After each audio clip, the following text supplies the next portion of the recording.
Great, great. So thanks everybody for coming to today's session. And I'm going to be talking about performance evaluations and working towards anxiety-free performance evaluations. Probably you'll never get to anxiety-free, but how about reduced anxiety annual performance evaluations? Here's the run of show today. Just start with an introduction. Oh, by the way, my name is Gary Deziel. I work for University of Vermont Extension and have worked with Joy and other colleagues in Vermont Department of Libraries for about 3 or 4 years now, and always really appreciate working with library folks. Just one of the best parts of my job here, working with you. So talk about introduction, big picture. I've got the silver bullet. This is why you've attended. You want to know how to do this without any anxiety. Preparing for an annual review, conducting an annual review, and then there's some wind-up comments. And then there should be plenty of time for question and answer. And Joy will do all the answers. I'm just kidding, Joy. Big picture. Okay, so I've got a picture of a team, right? Teamwork on the top right there, and the bottom right is this like things that you hear occasionally, or maybe if you're in HR, you hear these all the time from supervisors that you're asking to do performance evaluations. It takes too much time. These are all thumbs down. These are boo. Employees know how they're doing. We're not allowed to say anything negative. All these things are, okay. Performance reviews take time because employees are important. Employees know how they're doing. No, not always. Not in a formal way. They need to be recognized for what they do, and not allowed to say anything negative. Of course, that's not true. There's always the opportunity for constructive criticism, and there's always room for helping employees grow and to reach places that to stretch their responsibilities or their competencies. So the big picture is you value the employee. It's about the employee. Every employee deserves to be treated with respect, supported for success and growth. And the annual review, of course, helps them understand what their strengths are, what their accomplishments have been, as well as areas they need to improve upon. I always had a section in my annual review on that. My supervisor was big on that, and also a really important point in annual reviews is that they help guide managers too. They help guide you in your path to success with the employee. What's important to the employee? How can you support the employee better? So I'm going to take your eye to the top right part of the screen. Annual review is most often a scale review, and that's what I'm talking about today.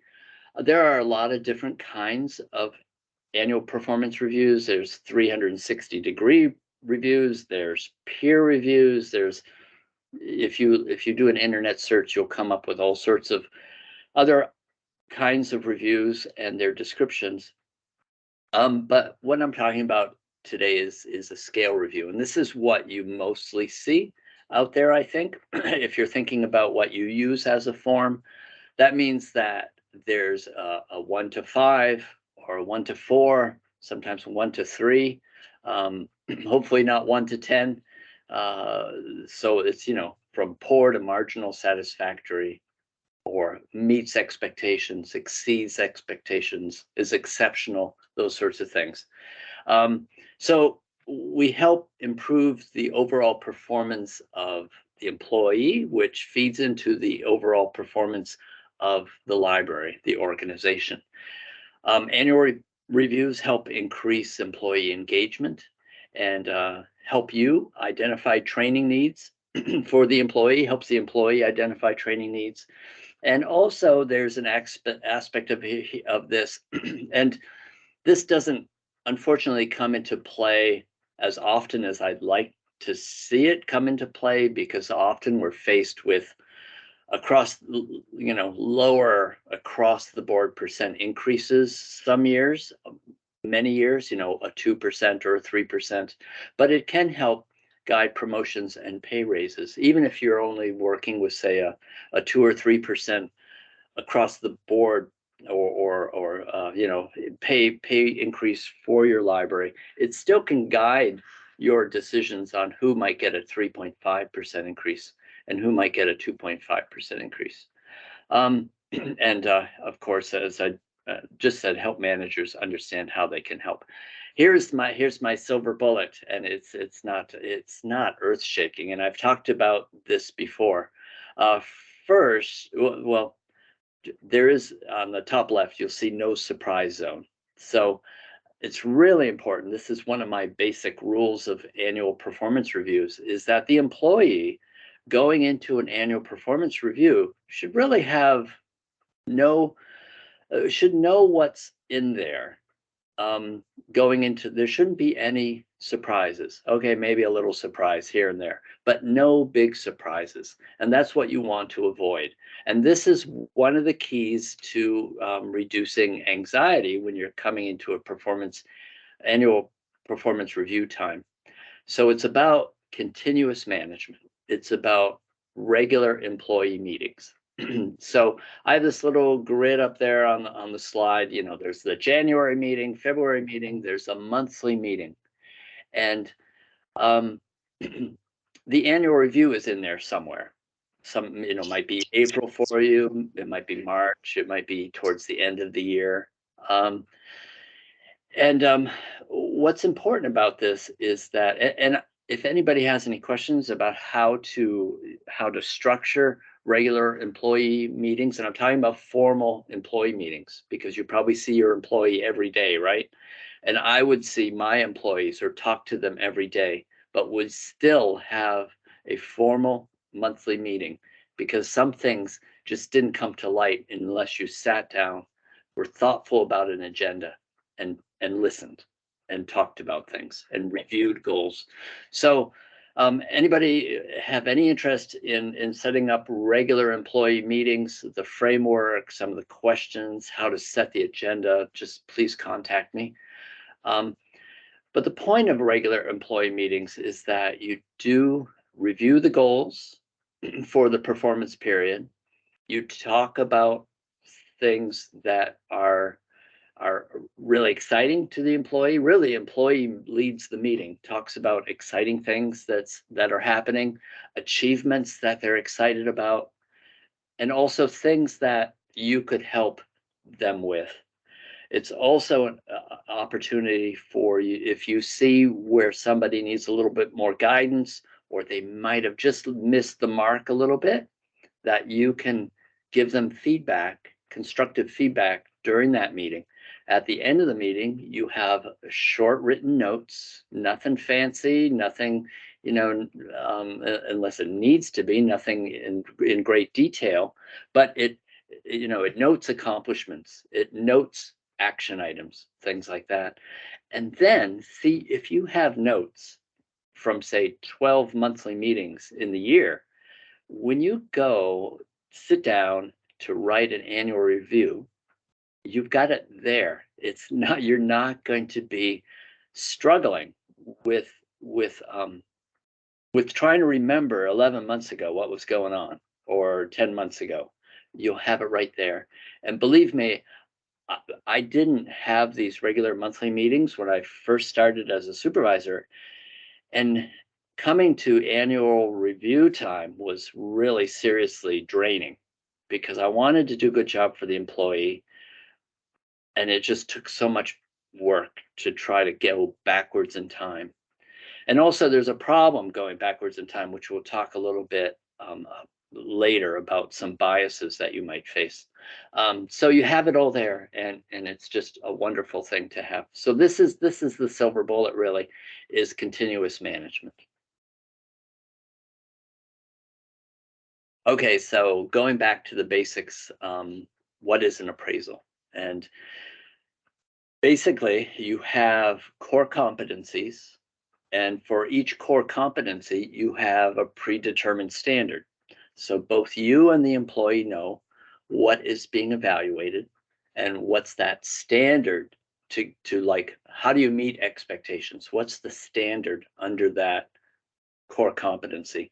And on the bottom of this slide, here are some core competencies that you will commonly see on performance evaluations: teamwork and cooperation, customer service skills, problem solving, attitude, work ethic.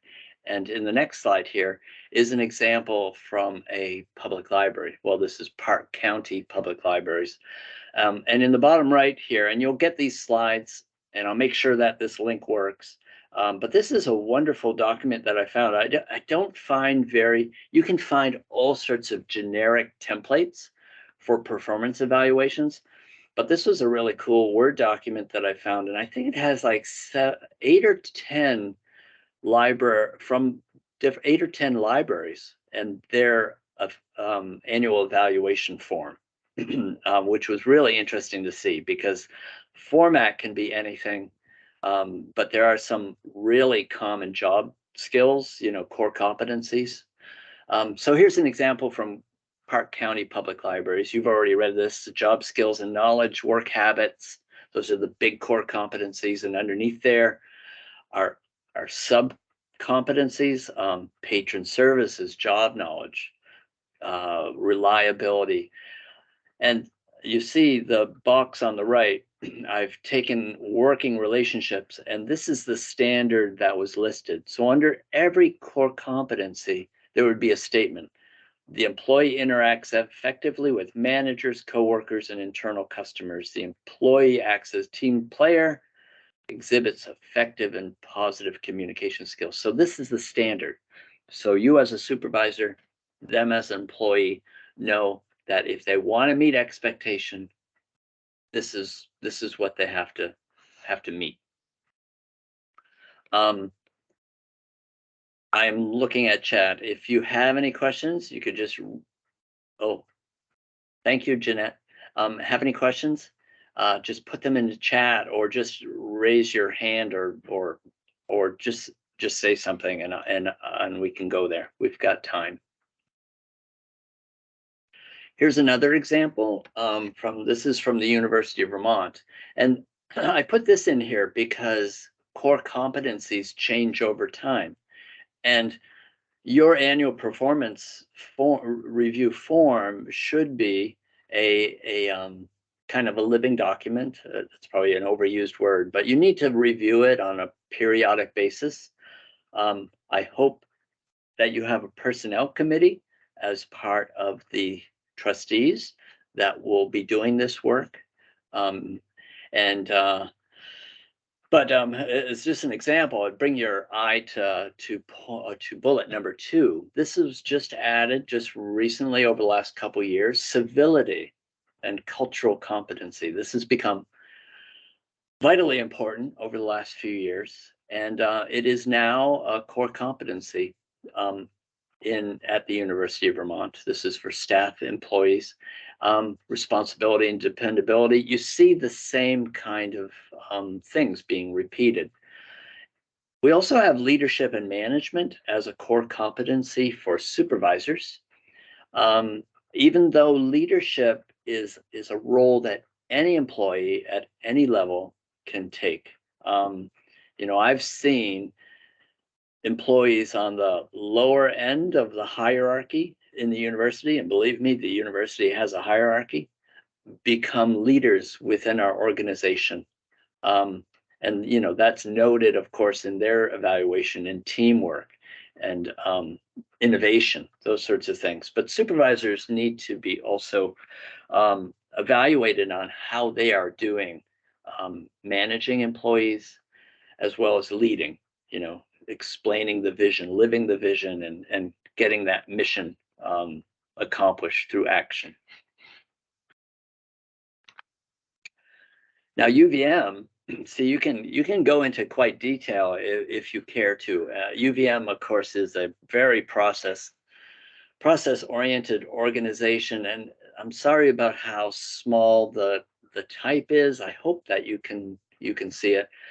This performance standard is for the core competency, job knowledge, and innovation, which is the first core competency listed in the valuation. And there's only 4 levels at UVM of evaluation. And it's problematic, and I'll tell you why. Because it says unsatisfactory, improvement needed, solid performance. So you've got two categories to pick from if you're not really happy.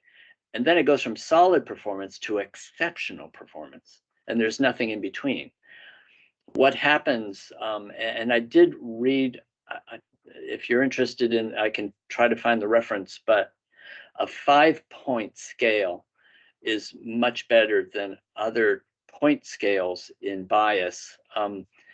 If there's something solid performance, exceeds performance, exceptional performance, it's much easier. What we run into at UVM, and you won't run into this in your library unless you're a larger library with many supervisors, is you get differences between supervisor, which is called idiosyncratic rating effect.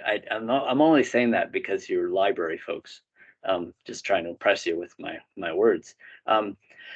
But what that means is that a lot of variation is introduced by who is doing the rating. And so if you have clear standards about what's in the rating, that is helpful to multiple supervisors doing evaluations within the same organization. But in this case, you can see, it's really pretty clear. The usual is just to have, what do you have to do to meet expectations? Here, they help the supervisor and the employee understand what happens, what it means, like if improvement is needed, inconsistent, inexperienced, or new to the field, makes some technical errors, reluctant to make changes or enhance operations, versus exceptional, considered an expert, applies advanced analysis, rarely makes technical or functional errors. We all have these kinds of employees, and it's okay if you have a new employee. Improvement is needed because they're learning on the job, and they will understand that as they go through the process and seek to learn more and grow their skills.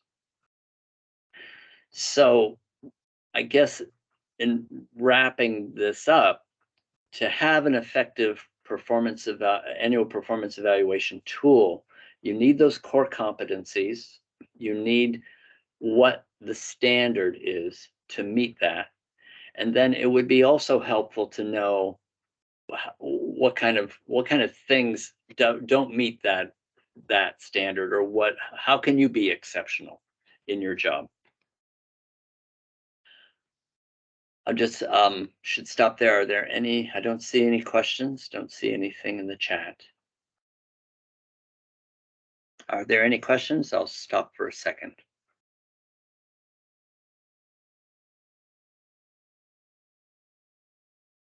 Okay. So, preparing for an appraisal. On the top left of the slide, you'll see, is there a union? That's a really important question. If there's a collective bargaining agreement, within the collective bargaining agreement, it sometimes may describe in greater or less detail about annual performance evaluations.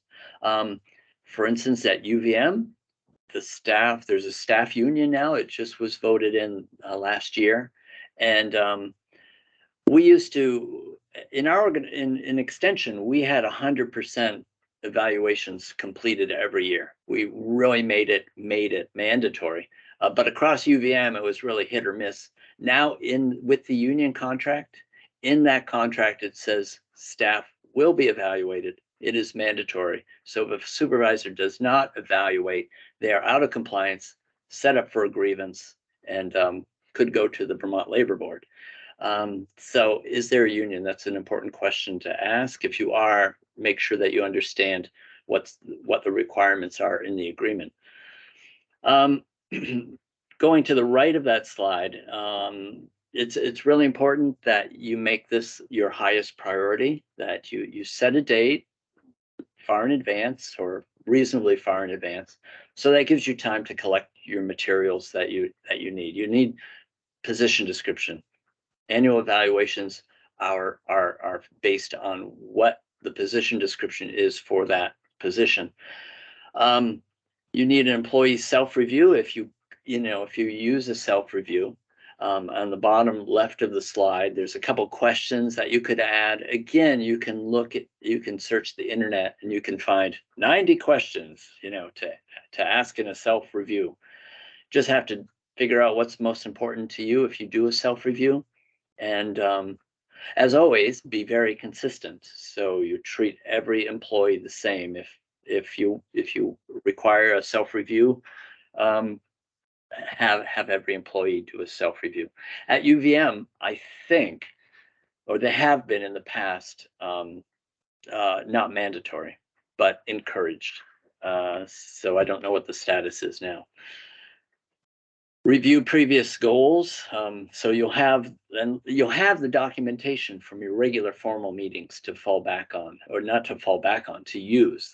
That's really integral to this in reducing your anxiety as you write it, and also the employees' anxiety, because they've got the notes from every meeting. If they review the notes, that should be the pretty much 95% of the annual review. A thing in the self-review, even if you don't do a self-review, you should have that employee conjure up some goals that they might be thinking of in the coming year. And you will also be conjuring up some goals that you're thinking about for that employee, something new coming down in the next year, a change in technology that you're doing, a renovation that you're doing with all the ARPA money coming at you. There's all sorts of things that are changing, right? Give your review your highest priority. I used to lock myself away from. I actually went to the library at UVM to write my annual reviews and got out of the office so that I would have uninterrupted time. If it's possible for you to get uninterrupted time, I mean, it's really important that you do this. Write the review and then review material before meeting. I think when I'm, telling you these points and you're seeing these points, these are things that you've been through before, but hopefully when you get this PDF of this presentation, it'll be helpful just to have that at your elbow as you're preparing or looking through or thinking about annual reviews.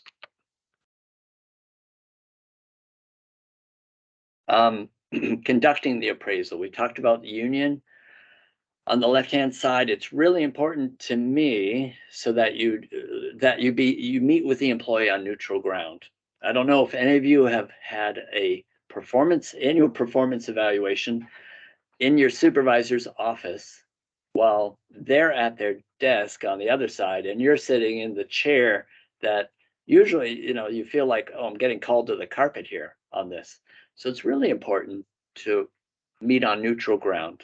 That's what you want to do is you want to reduce the stress level, reduce the intimidation factor. Another thing that I find problematic is more than one person evaluating an employee, like two or more at an evaluation. That is very intimidating to the employee. So if at all possible, you have just one person. When I was a trustee for 7 years there in Georgia Public Library, the trustee chair would be the only person who would meet with the director for annual evaluation. And then the director, of course, would do the annual evaluation for all the people that reported to them.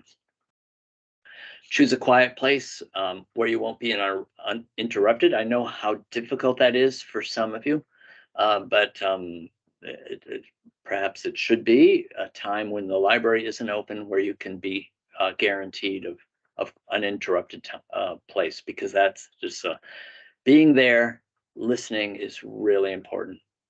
Conducting the appraisal, discussing the self-review, if any.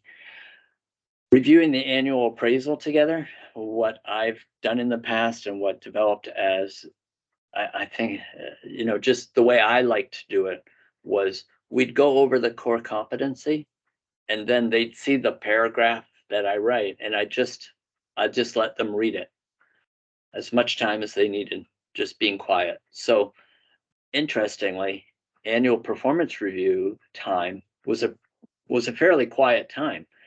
Then after they read my statement, I might point out something that I wanted to highlight, like an employee's strength or like something I really, really appreciated, which was like so important for the organization's success.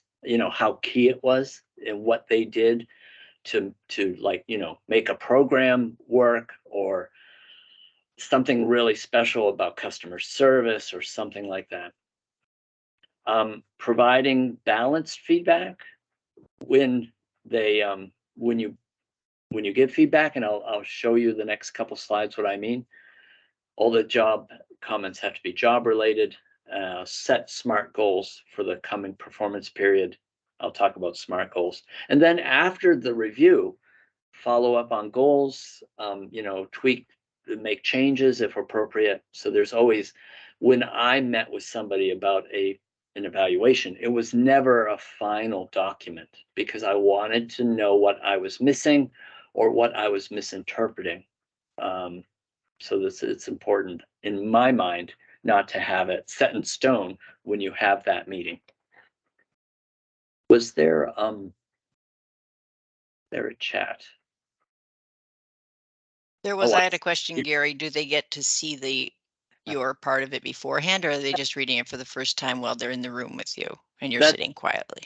I always went with the feeling that they didn't get to see it until the meeting, because I might have written something that I don't know wasn't written as well as I had hoped and didn't get the message that I hoped across. And this, some of the things, when it's constructive criticism, when you're trying to help somebody get to some place different, it can be read differently than you mean it, or something could be missing that you forgot all about, which they feel is very important as an accomplishment.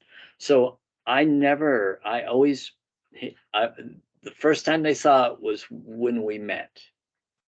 That's just my opinion, and it's not. So it depends on how you feel about that, and what angst or additional anxiety it might cause if somebody read it a few days before and then was just like they were upset with it or something for a few days. So yeah, so that's interesting, Cindy, and that's happened. I've seen that happen, and that's why I never did. I know there's new software at UVM, and I'm not a supervisor right now. So, so, uh, and I don't know if employees can see it before they meet, but I don't think so, because that's a real downside, is that you don't, these things are anxiety causing enough, um, and they might just be misunderstandings that could be so easily avoided by just talking about it when they first read it. Yeah, I'm just thinking about the way different people process information differently, though, and that Yes. I feel like there's a certain amount of pressure to maybe read it kind of quickly, Yeah. and maybe you would have responses if you had more time to think about it, and also be able to articulate your responses better if you, like, if your emotions responded right away, that's not maybe the best time to talk to the person about it. But if you read it the day before and got all steamed up about it, and then, okay, I'm going to think about this, I'm going to figure out what I'm going to say, that might work better for some people. Yeah, it definitely could. It very well could. And that's why I stress, like, it's not a final. It's just a draft when you meet somebody. And the awkwardness of the silence that's required, or it's not awkward for me because I guess I've practiced enough, but it can be awkward for some. You need people to be able to read the paragraph or sentences you've written, reread them, but it might not be appropriate for everybody. So Yeah, it's a judgment call, and that's what you are as a supervisor, right? It's all about judgment. But it would be important to be consistent in your organization. Yeah, the silence does always feel longer than it is, it seems. But those are really good points, Joy, because some people just process information. I'm in the attitude after doing it for quite a few years, that you can't really get upset about what you don't know, and then to have time that's draft, you can get back, you can meet again after that meeting to talk about things. Have that, you'll have that relationship with the monthly meetings, so that they know that they can come back and say, I don't really agree with this. Could I talk more about that? Gary, did you see the other question in the chat? Oh, no, I'm sorry. Okay. So this is, from Marie. Mm-hmm. Talk a little bit about the board meeting to discuss the director's evaluation. Pass executive session without invite me back to discuss. Well, what we did, what I don't know if it's done now, what we did when I was a trustee is that the board, and it wasn't all the board. There was just a few of us on like a personnel committee, and we'd meet with the chair. The chair happened to be a psychologist who was a school psychologist who knew a lot about HR, which was really, really beneficial. But she would put together the evaluation with our input, and then she would meet with the director one-on-one. So the evaluation, it was like it was written by one person, the chair, with input by the trustees. We didn't see what was in the evaluation. It was the chair's responsibility to write the evaluation. This like a need to know about confidentiality. And then they'd meet with the director and they may exchange ideas and they make modifications. I never saw the annual evaluation because I was the treasurer and I really didn't have a need to know. I hope that answers your question, at least from my experience. And that's in an organization too, my supervisor would ask for input from people that I worked with, in substantive ways, and that would show up in their evaluation somehow. But those people they asked input from would never ever see my evaluation. But that it's an interest that I'd be interested in. I mean, not at this time, of course, we don't have the time, but boy, I wish there was a standard operating procedure, a best practice that could be developed and described in detail for every board of trustees to use, so that people were treated fairly kind of across the board. So here's this next slide is balanced feedback.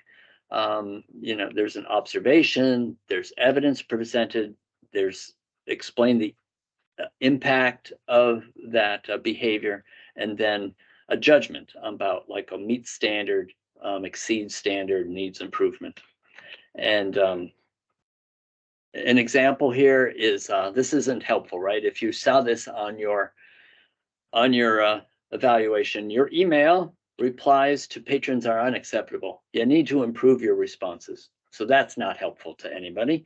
So balanced feedback is on the bottom, and you can read it faster than I can say it. But like, why are they unacceptable? Well, they're unprofessional and incomplete. Like, what do you mean unprofessional, incomplete? And in red is like, well, you frequently replied with one word, no further assistance. And I've got examples of this from our monthly meetings that I've shown to you. Um, and the importance of treating our patrons with respect and using and professionalism. And then what's the impact? Well, it means that patrons are confused. They often have to reply again to you for further information. And you're the face of the library. So this behavior is just impacting how our library is perceived by some people. So this is an example of balanced feedback. You see, it takes a lot of work. And here I'll go back to those notes from the monthly meetings, the regular formal meetings. These will really be helpful to you. A little short note about bias, and you're probably, of course, all familiar with this. Like, all young people are good at tech. It's just like, why don't they get this? Like, they're like, 20 something, and they're like, I can expect it from somebody like Gary, but or Central. Everybody is pretty much good. I had an employee who had supervisors. Well, the employee didn't report to me, but I saw the whole system, and how I saw the ratings, because that drove pay in our system. And it's just like, how can everybody be rated the same? How does that happen? They've got 10 employees and they're all rated the same. So this person had a serious case of central bias. Recency, that's a really, really important one, because it's so easy just to see the successes of the last couple months or the screw ups of the last couple months versus the whole period. Again, documentation through the whole period is what's going to save you from recency. And then I suffered from leniency a little bit, not wanting to go too critical, or as others have severity. My supervisor, he's got a problem with this, too severe on my performance evaluation. It's a bit of a bias, I have to admit. SMART goals, and we're almost at the end, folks. So there's light at the end of the tunnel. These are really the way to build goals in my world. This is best practice, and they're SMART goals. It's an acronym, and specific. They say something very, very understandable. They're measurable. You can actually, like, right, well, we've achieved this. We know we did. Attainable. That is, they're not. There should be stretch goals, but they shouldn't be like, are you kidding me? And that goes realistic, right? And timely too. They have to be they have to be like by a certain time or within the performance period. So I've got a goal that's not SMART on the top. Be more helpful and professional with your email responses to patrons. Darn it, I should have added that. A SMART goal is really more descriptive and really helps you on this. Here's the example. Effective immediately, right? Okay, this is timely. This is very, I understand that. And here's what they must contain. So it's very specific, patron's name, further assistance, a salutation. And here, the supervisors had such a hard time with this particular employee on emails to patrons that, like, copy me on every email until I see that you're on the right path consistently, and then I'll tell you when that I don't need those CCs anymore. It adds burden to you, right? I mean, sometimes managing employees is it's so easy to turn the other way because you just don't have time. But that's unfortunately, as a supervisor, unfortunately, it's just a reality as a supervisor, as a director. I mean, you're managing what is essentially a small business, right? You need to deal with these details to help people succeed. And then by April 30th, you're going to review these documents that I provided you, and then apply these concepts to your email immediately following. And you'll know that they did this because you meet with them regularly and you'll follow up with them. There was a question in here. are there a suggested number for SMART goals? I don't know the answer to that, Margaret. In in my world, we generally kept them to 3 or 4 goals. Um, and it all depends on what's coming down the pipe for you. And what's in, it would have to be related to their position description. 3 or 4 goals. And it's important to note too that sometimes goals just simply have to be abandoned midstream, or new goals come up and you can modify those, and you've documented that you modified those and they became new goals. And I'm sure you can think of plenty of examples. I mean, look at the funding coming out of Vermont Department of Libraries on things, and there's always something that happens in your professional life, yearly life, that changes. So I remember very specifically, this nearly happened to all my employees, that there's one goal in there that's just like, what were we thinking? It's just, or, not what we were thinking, but like, oh, we've been surprised by higher up requirements to do something. And so this is no longer an important goal. We've got a new goal and we understand that. So you're released from that goal and we have to do something a little different. I hope that helps, Margaret.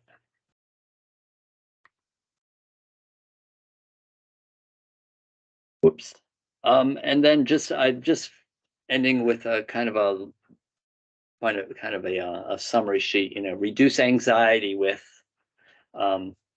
make sure you have a good tool for your performance evaluations. And there's a lot of examples. And that link that I have there is I think it's pretty cool because it gives you examples that are kind of wildly different. And, you just choose what you think is best. And I think you'll see core competencies. There's key core competencies that are used over and over, and you already know what that is. Knowledge, customer service, teamwork, cooperation. There's new ones: civility, cultural competence. Plan well, position description, have those notes for your monthly meeting. And in February, early February, we're going to be talking about performance improvement planning for employees. So you'll also have materials that I'm going to be talking about then, including, I'll just give you a little, try to hook you into that session on February 2nd, I think it is, same day summaries, which is a substitute for big formal procedures. Same day summaries. Just note that down, and we'll talk about that at the next meeting. Conduct the review, neutral ground. You don't want to be intimidating. You want it to be, as good for the employee and yourself as you can make it. And then follow up, going back to like, no matter how you do it, whether you give the performance review to the employee beforehand or it's here it is meeting to now, I recommend always remaining flexible on listening to what the employee might like for changes or like new ideas about goals, and be able to tweak those annual reviews before they're final. And I think that's it. So you can reach me with this email. It's my first initial last name at uvm.edu. And I'd be glad to talk to anybody about like anything related to HR, talent management, including framework for formal meetings. So Joy, and anybody, whatever questions you have.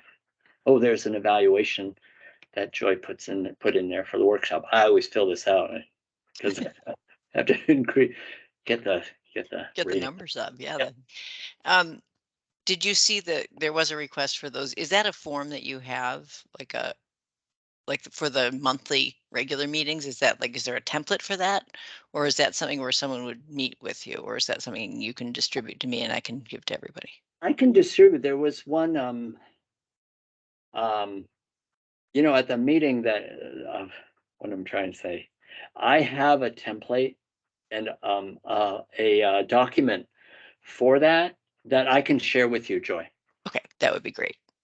Yeah. Thank you. Yeah. Yeah, and Yeah. I'll share that with everybody, and I will also put these on the slides and that document and any other resources on Niche Academy and on our website, so you can share that with other people if you had colleagues that wanted to come but couldn't.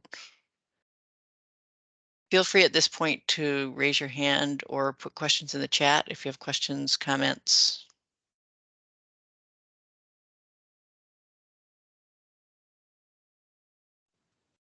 I have a question that maybe is not really, as you said, it might not apply to that many people in this situation because they're the only supervisor, maybe besides their boards. But the thing you mentioned about the idiosyncratic thing where it depends on who did the evaluating.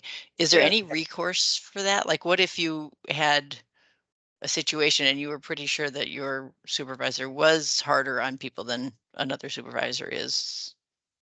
Yes. There hasn't been that I've seen.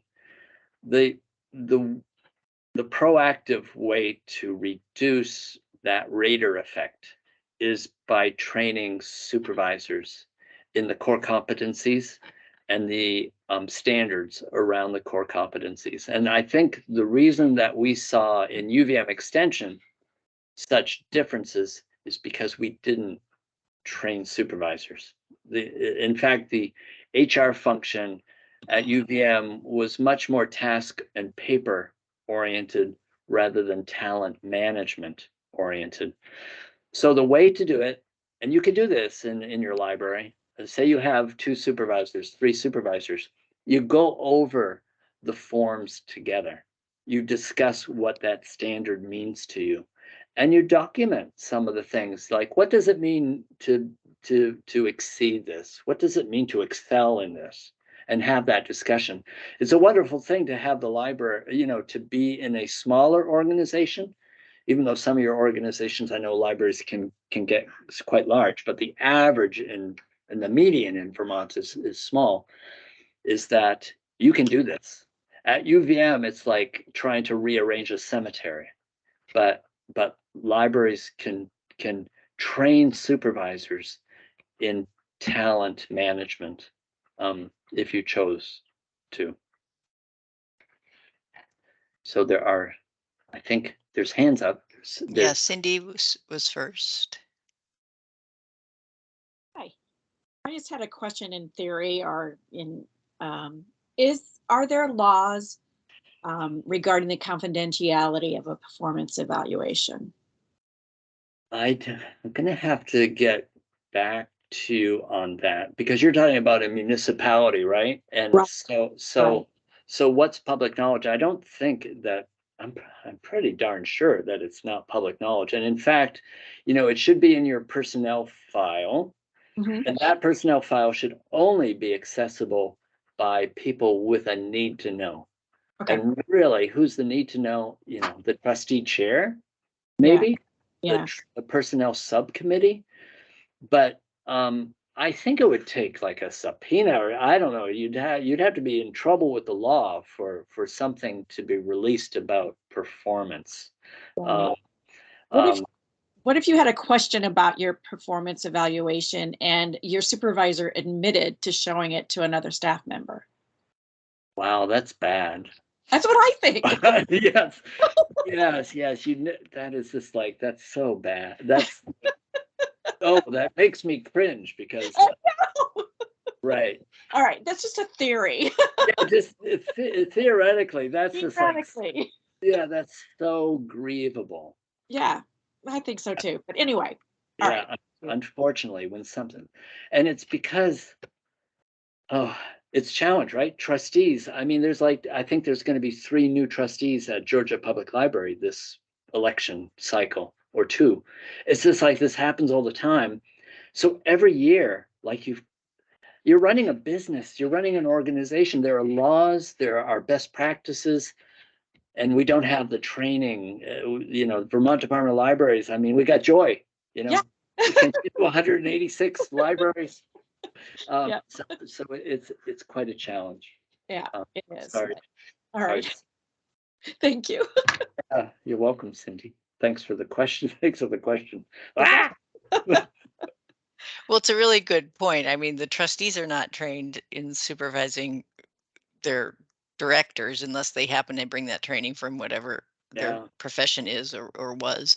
And then a lot of times the librarians have not done this before either. So I'm going to say, thank goodness we have Gary. So Patty, you are up next. Hello. Hi, Patty. Hi. I just want to say I really appreciate what you said about trying to just meet one-on-one for evaluations, because at a library I used to work at, it wasn't necessarily for the performance evaluations, but the trustees and other board members regularly would meet 2 or more of them with one of us, and sometimes they would surprise us. Yeah. So, and it was very uncomfortable a lot of the time and intimidating. So thank you for bringing up that point. Yeah, well, you're welcome. And it's really, I've been placed in positions where it's been really intimidating. And it's just like, even if it's a good evaluation, I just remember feeling kind of like, yeah, very nervous, kind of like, because no matter how you rationalize it, when you have these 2 people who are deciding how your behavior was and how is your performance and what your quality work was and what your quantity of work was, it can be very intimidating. So Joy and I, just before the meeting, we're talking about, how we might be able to do a better job with the new crop of trustees coming in, for instance, because town meeting day again, so we probably have how many thousand new town officers? A lot of them. Yeah, and I hope they do the training, because one of the meetings I had was with 2 trustees, and one of the trustees said some really disturbing and uncomfortable things. And the other trustee just stayed silent, didn't say a word. And yeah, it was very uncomfortable and bizarre. Yeah, sorry to hear that. I've always been fortunate in that I've worked in larger organizations. So large organizations tend to have professional, support of HR, and that are there as gatekeepers and trainers and helpers. But we run into that too at UVM. So yeah. Well, Yeah. thank you. So Gary, there are a couple of questions in the chat. So Margaret asks, is it worthwhile to share performance evaluation systems template with other town departments? I guess so it's consistent department to department.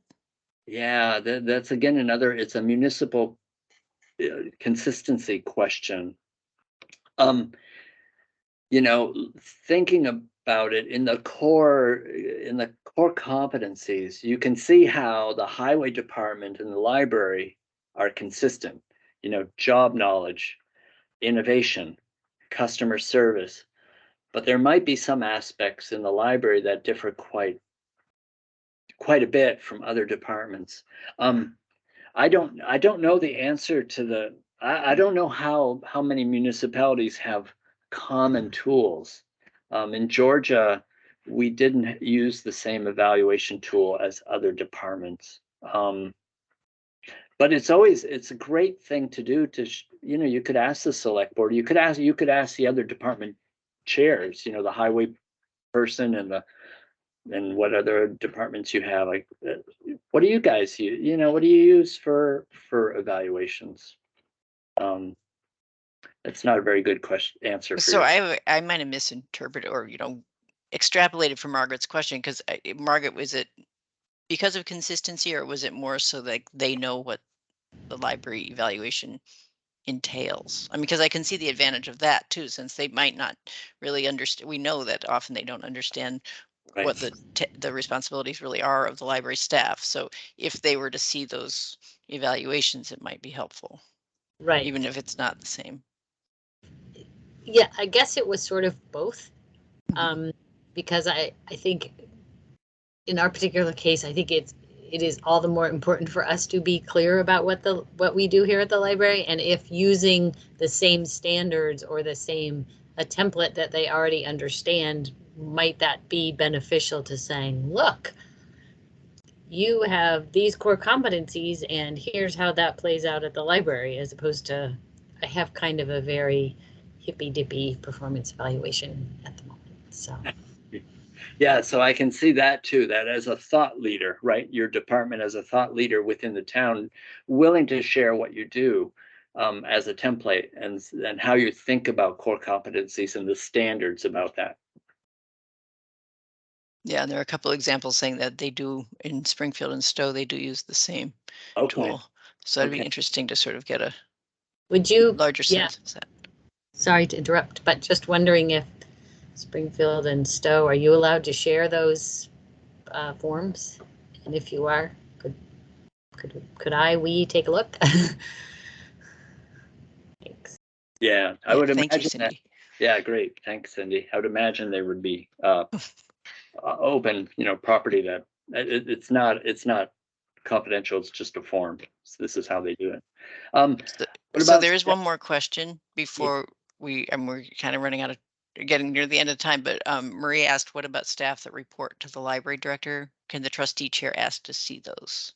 Yeah, I think that they can, because the trustee chair is responsible for the success along with the trustees of the library. They've got they're responsible for fiduciary success, how the libraries run, all that stuff. So if it is limited to the chair or the personnel subcommittee, I think it's appropriate as long as it's important that they understand confidentiality, that if they read it, they can't be talking about it to others, that it stays with them.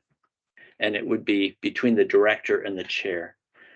And that, it may be very helpful if you have a particular concern or the director does to talk to the chair. I personally never shared my performance evaluations of my employees with my supervisor. And they never asked. But that's my answer. I'm sticking to it. All right, well, we are just about at time. I did put a link to I'm calling it the partner workshop, February 2nd. And that's when things aren't going the way you hoped, employee performance improvement.